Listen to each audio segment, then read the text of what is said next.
streets before we reach the heavenly fields, before we reach the heavenly fields, or walk the golden streets, or walk the golden streets.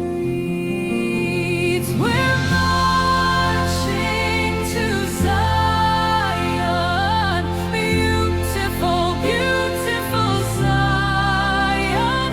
We're marching upward to Zion, the beautiful city of God. Then let our songs abound and every tear be dry.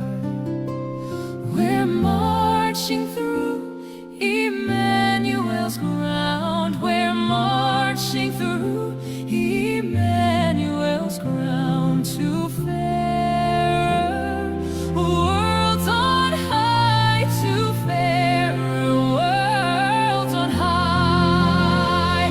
We're marching to Zion, beautiful, beautiful Zion. We're marching upward to Zion, the beautiful city of God. We're marching upward to Zion,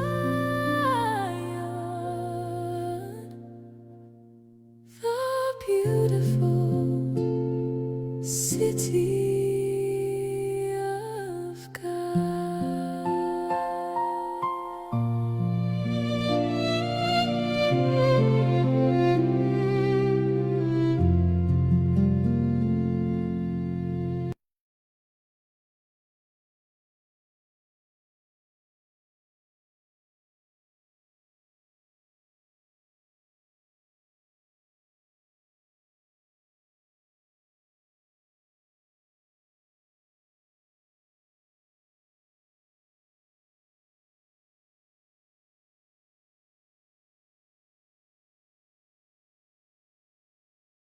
Let's welcome po our presider for tonight, Sister Sam.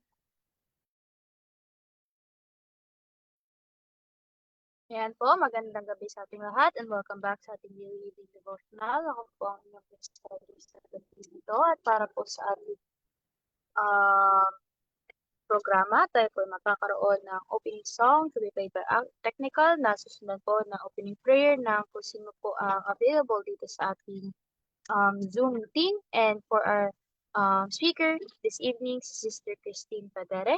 And after po nun, tayo po ay magkakaroon ng sharing of insights kung may gusto po kayong idagdag, ibahagi na related sa ating devotional. And then after po nun ay closing song and closing prayer ng ating speaker. So ayun po ang pagkasunod-sunod ng programa natin sa gabing ito. Kaya ngayon po tayo ay dumako na sa ating song.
Sino po mag-play ng opening song?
Ano po ang pwede use ng ating computer?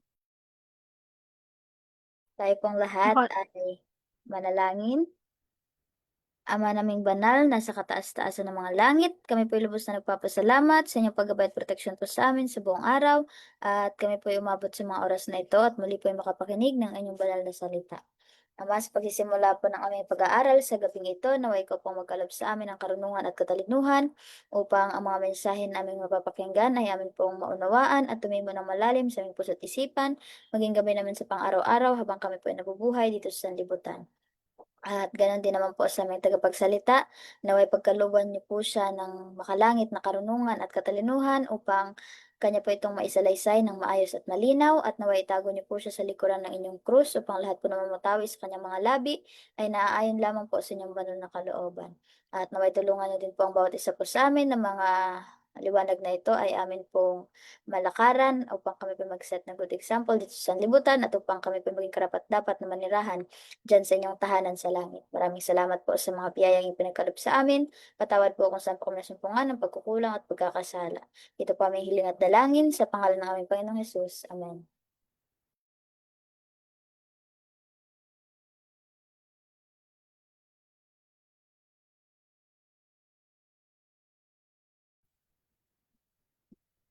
Magandang gabi po sa ating lahat at welcome po sa ating evening devotional.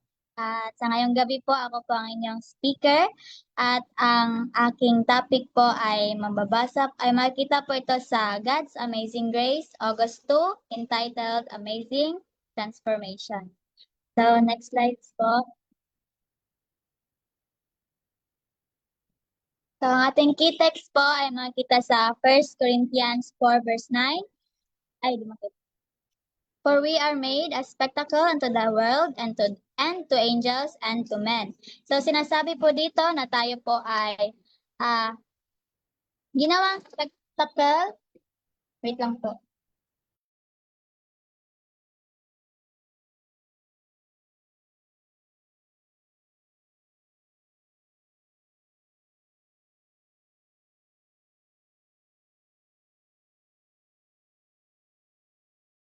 So, ulit po, ang ating key text po ay makita sa 1 Corinthians 4 verse 9. For we are made a spectacle unto the world and to angels and to men. So sinasabi po dito na tayo po ay tinitingnan ng mundo, ng mga anghel at ng mga tao, kasi nga po 'di ba bilang isang Christian na alam po yung katotohanan is tayo po yung inaobserbahan ng mga tao sa ating paligid. Kasi nga po 'di ba yung iba naman is tinitingnan lang yung kung ano ang mali natin, pero yung iba din naman is tinitingnan tayo bilang isang example or role model para sa kanila, and then isa po yung role model. Isa po yung tawag ito. Isa po yung role model para sa kanila at kanilang susundin. Kasi nga po 'di ba pag nasa atin na po yung yung yung characteristics ni Christ ay ano po, 'di ba? Magiging iba na po tayo, magkaroon po tayo ng transformation. So, next slide po. The Lord Jesus is making experiment on human hearts through the exhibition of His mercy and abundant grace.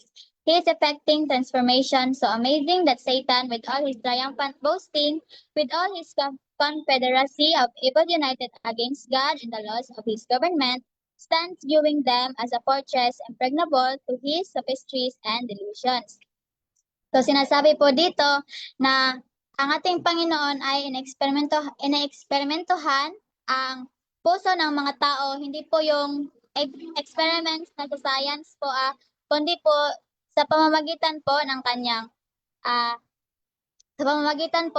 mercy and abundant grace, na kahit po si Satan at saka yung mga kasamahan niya ay yung mga kasamahan ni Satan na nagkaisa para nagkaisa para po labagin ang laws ng ating Panginoon, ay hindi po iyon magiging fortress hindi po yun sila madadala at yung mga kasinungalingan at mga delusions ni Satan ay hindi po madadala ang mga tao ng Panginoon na kanyang binago. So, next slide po. So, sinasabi po dito na they are to him an incomprehensible mystery. So, para po kay Satan, yung pagbabago ng tao sa pamamagitan ng mercy and abundant grace ay isa po yung mystery na hindi niya po maiintindihan. So, the angels of God, seraphim and cherubim, the powers of commission to cooperate with human agencies, look on with astonishment and joy that fallen men, once children of wrath, and through the training of Christ, developing characters after the divine similitude, to be sons and daughters of God, to act an important part in the occupations and pleasure of heaven. So, ang mga anghel po ng Panginoon, ang mga seraphim, cherubim, yung mga kataas-taasang ranks ng ng heaven ay pag may mababago po ang Panginoon na isang tao is, di ba, halimbawa pag may yung Panginoon is halimbawa yung may isang tao na masama siya tapos pag baguhin siya ng Panginoon, ang mga angels is manonood sila na astonished and my joy. Kasi nga po, na sinasabi po dito, to be sons and daughters of God. So ang ginagawa po ng ating Panginoon ang lahat sa atin para po tayo ay makapasok po sa heaven. Kasi nga po, 'di ba is tayo po ay makapasok sa heaven. Then ang ano po dito is pag tinatawag tayo ng ating Panginoon is pag ginagawa ng Panginoon ang kanyang ginagawa ng Panginoon ang na tayo ay mababago, tayo po ay wag po natin patigasin ang ating puso at tayo po ay sumunod sa kanya. Next slide po. To his church, Christ has given an ample facilities that he may receive a large revenue of glory from his redeemed purchased possession. The church, being endowed with the righteousness of Christ, is his depository, in which the wealth of his mercy, his love, his grace is to appear in full and final display. So, sa simbahan po ng Panginoon ay binigay po ng Panginoon ang mga resources. For example po, yung Bible, my word of God, yung Holy Spirit, at saka yung prayers. Binibigay po yan sa atin ng Panginoon na depende lang po sa atin kung atin yang gagamitin, at saka kung atin po yang gagamitin, ay di ba binigay po yan sa atin ng Panginoon para po ibalik natin sa Kanya. Tapos, ang church po ay hindi lang po yan siya structure. Kasi nga po, di ba, sinasabi ng Panginoon na ang church ay isang sacred place na kung saan ang kanyang mga tagapagsunod ay doon nagatapok, nagamit. At saka, so pag, di ba, kahit nga po tayo, pag may makikita po tayong simbahan, di ba, ang maisip po natin na banal po ang pumapasok dyan. So, yan po ang ibig sabihin po ng slides na ito. So, next slide po.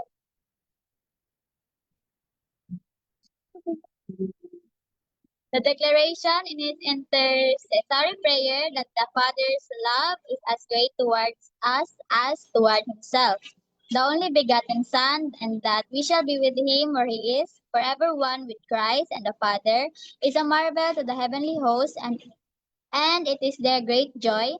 The gift of his Holy Spirit, rich, full, and abundant, is to be to his church as an encompassing wall of fire, which the powers of hell shall not prevail against.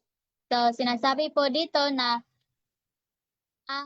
declaration po sa prayer ng ating Panginoon ay ang ating ang kanyang ama ay mahal tayo katulad ng sa kanya. Tama ba? And then, na makasama natin yung yung nag-iisang anak ng ating Panginoon at atin siyang makasama and forever nating makasama ang ating Savior at ng ating Ama. So, isa po itong marvel.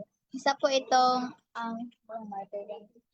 Isa po itong kagalakan sa ating heavenly host na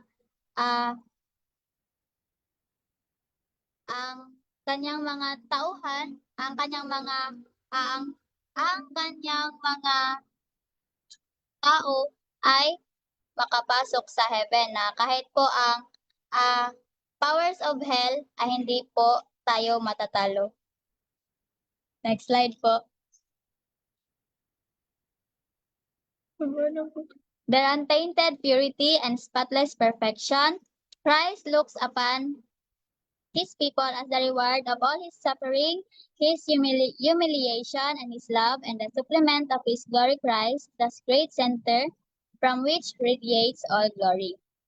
So, ano po dito na their untainted purity and spotless perfection na tayo po ay titingnan ni Christ bilang reward po ng kanyang suffering kasi nga 'di ba pinahiya po siya doon sa Calvary doon sa Calvary. And so ayun po, pag tinitingnan po tayo ng Panginoon na transform po ay isa po yung reward sa kanya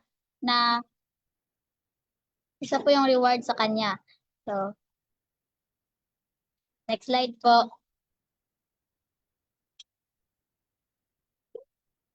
All heaven is watching those agencies that are as the hand to work out the purpose of God in the earth.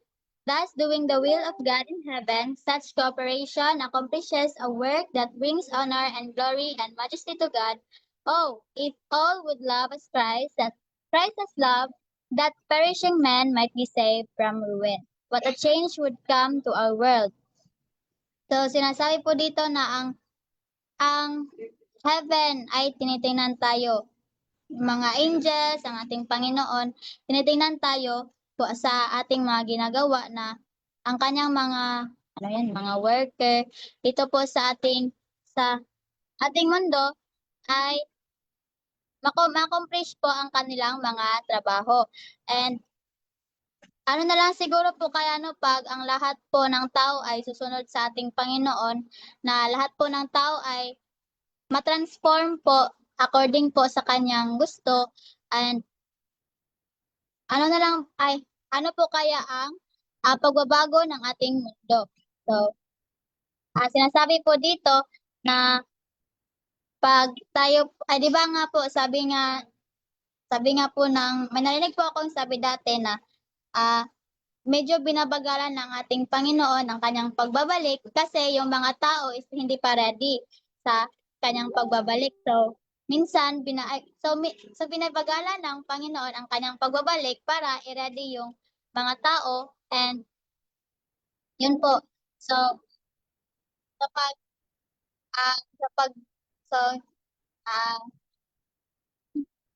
pag tawagan po tayo ng ating Panginoon ay wag po nating patigasin ang ating puso at tayo po ay willing na sumunod sa kanya. And sabi po ng ating key text po na tayo po ay tinitingnan lang po ng mga tao dito po sa mundo. So, next slide po. So, yan po ang aking topic sa ngayong gabi. God's Amazing Grace, August 2, Amazing Transformation.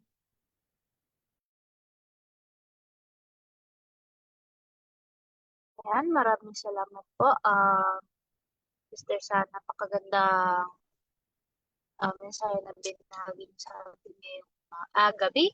So, ang ating devotional nga po talaga ay pinag-uusapan yung transformation na hindi po kaya na sarili nating lakas tayong magbago, kundi mag-change lang po tayo um, kapag naghingi tayo ng tulong. So, sino pa po ang gusto na mag-share ng kanilang insights sa gabi ito?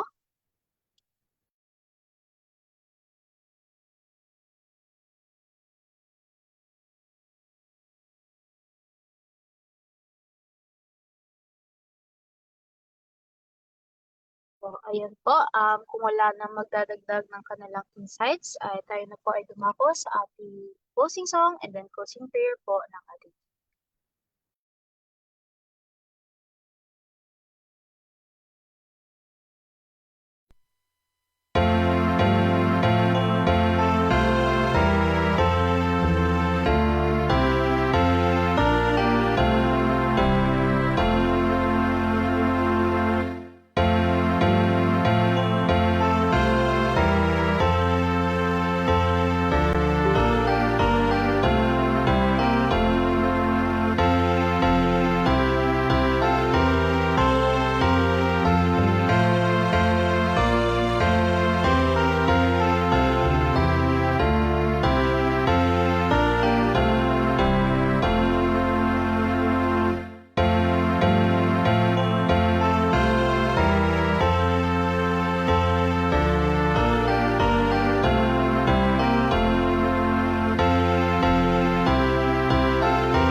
Let's pray. Amahan na mo na kadra sa gingharian sa langit. Salamat sa panahon nga imong gihatag sa amo karon nga maka-worship dira sa imo, and salamat po sa mga bag-ong knowledge nga imong gihatag sa amoha og unta kana di namo ni siya malimtan og amo ang magamit sa pangadlaw-adlaw na mga panginabuhi habang nagahulat kami sa imong nga pagbalik. And buligan mo po tani kami nga makasaka dira sa heaven, and patawon mo tani kami sa salang among nahimo sa imo sa unahuna buhat ug sa istorya.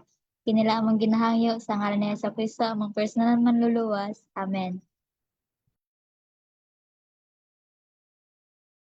And thank you so much sa pag-lead ng ating closing prayer and sa pag-share po ng mensahe sa atin ngayong gabi. And maraming salamat din po sa mga nakasama natin dito sa Zoom and sa mga nanonood po sa Facebook Live. Sana po ay samahan nyo kami muli bukas ng umaga para po sa ating daily morning devotional. Yung magaganap po ng alas 6 ng umaga, alas 5 ng umaga. And para po sa ating daily evening devotional na magaganap po ng alas 6 ng umaga. So, ayun po ang programa natin. Kaya once again, good evening po sa ating lahat. And